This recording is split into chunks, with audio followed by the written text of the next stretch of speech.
Here we go. And there we go. We are back.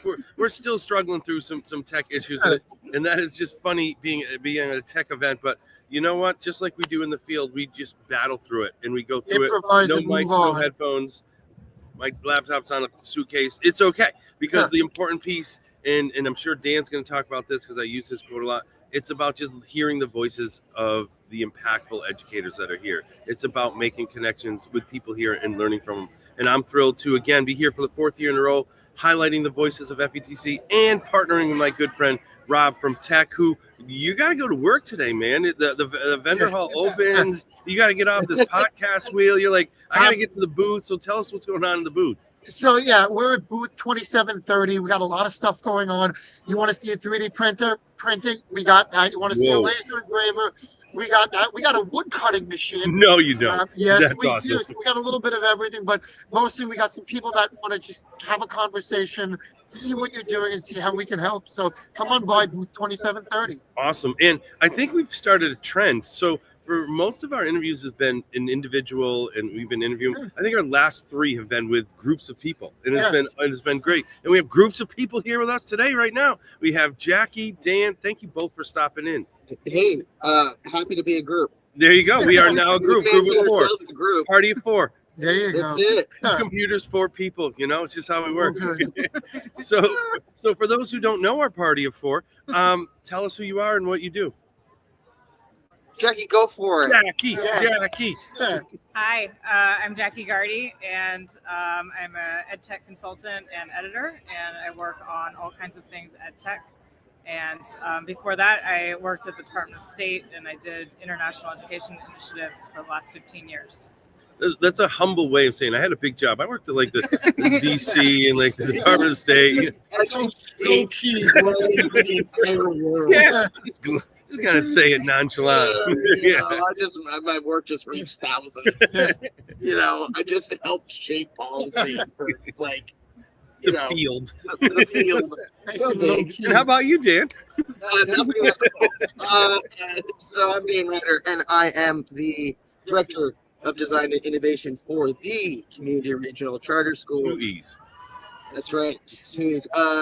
Up in Skowhegan, Maine, we are a tiny little free public charter school there in Maine, where we focus on proficiency-based education, customized learning, and project-based experiences.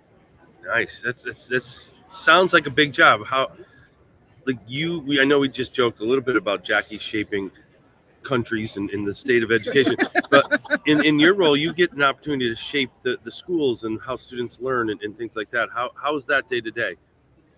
Fantastic. I love what I get to do because I get to work with every kid, pre-K through 12, in our district, which makes me super happy. It's a school and a job where you wear all the hats.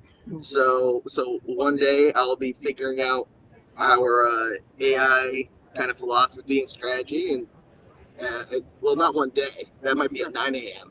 and then at 11 a.m. I'm subbing for a science class. There you go. It's okay.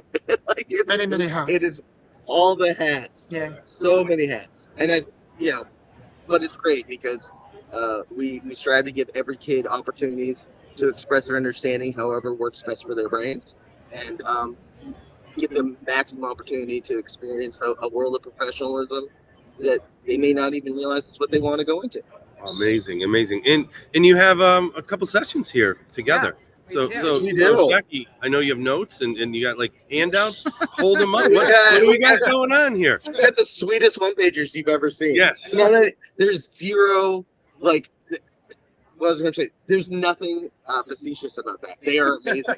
Look at these. Okay, so this is the first one. Oh, wow. Look at that. Wow. So is that today's Look session? at those polyhedral All dice. right, so what are you doing today? Nice. So this is Roll for Innovation. We're doing a poster session out in the expo. It's at, it's 2 o'clock? I think? 2 o'clock. 2 o'clock today. Okay. And, Poster 2, by the way. Poster 2. yes. In case anybody gets lost in the posters. Yeah. And first of all, let's talk about the posters, because the posters are just the coolest thing. See, this is what happens in live podcast. Keep going, Jackie. I'm just trading something. Yes. Keep going. So posters are a really great way to get around, talk to people, and showcase what you've been doing. I particularly like it because I like being able to visually display the kind of work that we do together. And So I'm more intimate. yeah, it's much more intimate. People can come by. They don't have to be there for the full time. They can kind of talk to you, see what you're doing, and you can show like things that they might be interested in. So it's much more one-on-one and much more personal. We switched to posters as presenters a couple of years ago, and we really go back because we just find that they're just a nice way to present. Right, and there's a great way to basically have conversations. Yeah. It's like a set time for like an hour to just talk to people. Yeah. Yeah.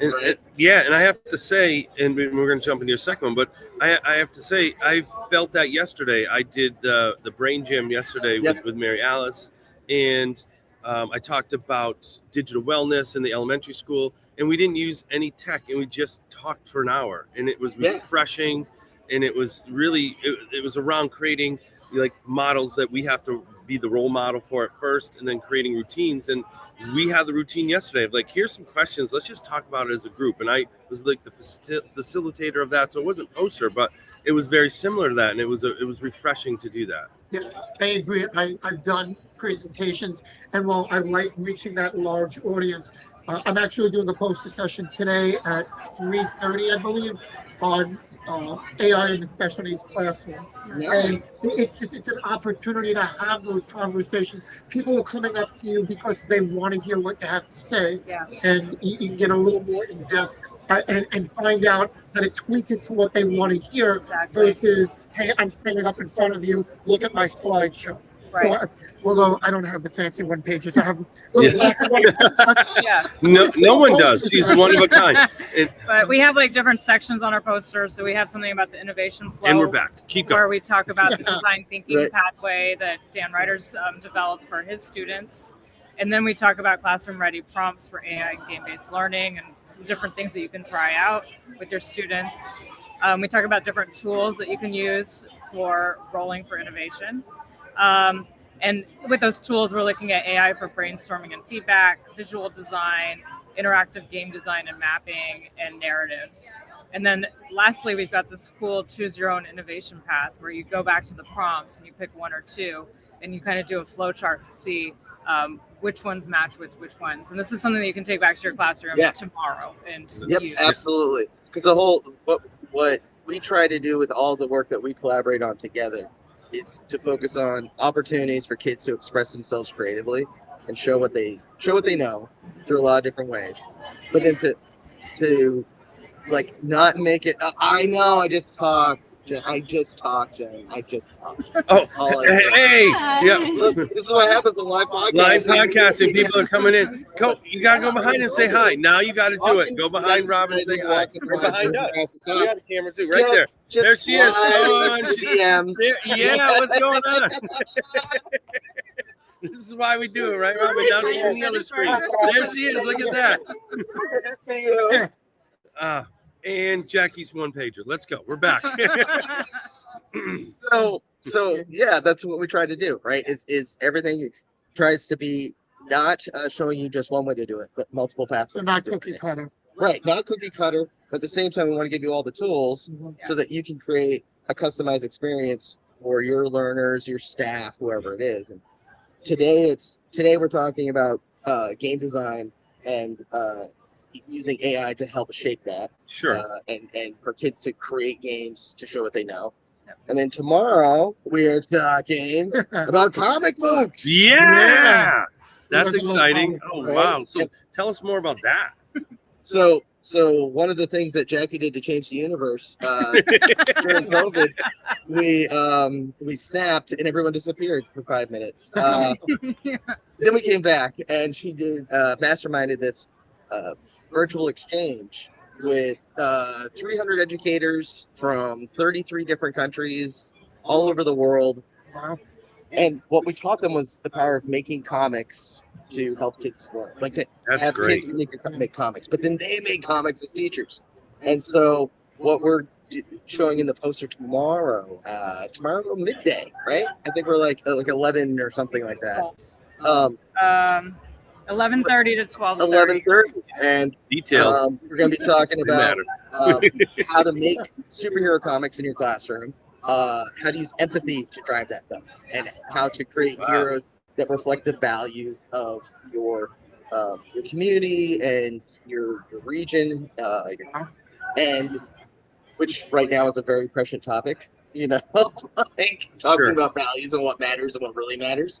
And then that's we're also tying that into, just because AI is the talk of the town. Yeah, right? a little bit. We're showing different ways that you can use some AI tools to help shape those without doing the thinking for the kids, right? Rather to allow them, those who may have a difficult time expressing themselves visually, oh, here's a tool that you can use that can take your words that you were saying out loud and try to like shape those into an image that represents what's in your brain. I think what's also important to note is that when we're looking at comics and anything sort of visual, where we're asking our students to be visual, it doesn't have to be drawing. It doesn't have to be, it can be anything. We've got all these great digital tools out there now that where you can cut and paste things. You can use Canva and make great comics. Yes. Yep. Because we're not testing artistic ability unless we're in art class. Right. So Right. it's really important to make sure that when we include these creativity aspects to our instruction, that it's not graded on the art itself. Right. It's graded on the intention behind it and the message behind it, right? Which is why I'm proudly in a school that is focused on standards-based, proficiency-based learning and not traditional 0 through 100 grades. Right. Wow. I mean, you don't want stick figures to go -2 out of 10 on a paper, right? Not that any of us You'd have be experienced that surprised with what our own children recently. all the time. So, but yeah, we've got some great ideas. We do have a little bit of technology. We have QR codes on our one pager and on our poster. So that takes you right to a resource library that we're slowly building for not just this conference, but in general. So, yeah. Wow. And then Dan also has a Joy Lab today. I do, this morning, right after we finish up. All right, talk about that, because I was going to go into wellness that. space with. Oh, you're going to be up there. I'm Excellent. going to be up there doing the Joy Lab. What time is that? That is going to be at 11:15. All right. Well, give her a hug for me. So yeah, I was going to bring that up in talking about designing sessions. And I've been to a couple that you've done on that. And it's just impressive how you go into your session, the Joy Lab, you don't actually know how it's going to end. Like, No, right? And that's fun because you leave it up to the participants. So talk about the Joy Lab today. So in the Joy Lab, the point of the Joy Lab is to be a quick sprint introduction to design thinking and the design thinking mindset. And in the Joy Lab, what we ask ourselves is, how might we bring joy to another person in the next 25 minutes? And in 25 minutes, you fully design an object that is going to bring joy to a person you may or may not know there in the room with you. I love that. Yeah. And it, again, I know we've joked a little bit here, but in all sincerity, I still remember what my partner made for me. It was an ice cream truck with a big stereo in it, because I talked about what brings me joy is ice cream and listening to music and a few other things, but those were the two main components of the thing that he built me. And it was just, like, I'm 54 years old. I forget a lot of things.